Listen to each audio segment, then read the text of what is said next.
Yes, Hadur. It is mentioned that Adam also was in the paradise or in heavens. Is it the same Oh, yes. paradise? The Holy Quran is very clear on that issue. First of all, Adam was born here on earth, out of clay, out of dust. He was not born elsewhere in the heaven. So, if Jannah is in the heaven somewhere, as the ulama would believe, in somewhere very remote space, there exists a Garden of Eden or something, then Adam should have been created there, or Adam should have been lifted from earth to that heaven. No such thing is mentioned. The Holy Quran speaks of his birthplace as this earth, and the Jannah in which he lived was on this earth. You understand the point? Secondly, it's a very important thing. What is Jannah?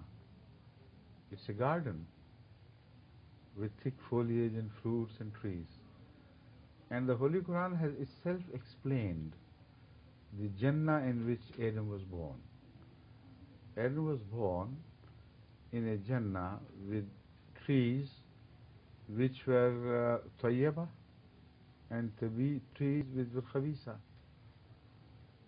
And God told him to partake of the fruits of the trees of Jannah, but should not go near the tree which bears khabis or sinful fruit, the fruit of sin and sin of impiety. Now, what is that tree which bears piety? What is that tree which bears impiety and sin and this and that? Let's turn to the Quran, because again, the Holy Quran does not need any help from outside. It can explain itself. We find mentioned in the Holy Quran that mathalu kalimatin tayyibatin ka shajaratin tayyibatin asruha sabitun wa farruha fis samai tuti ukulaha kulla hinin bi'izni rabbiha. Now, this is the meaning of tree. Kalima tayyiba is the tree.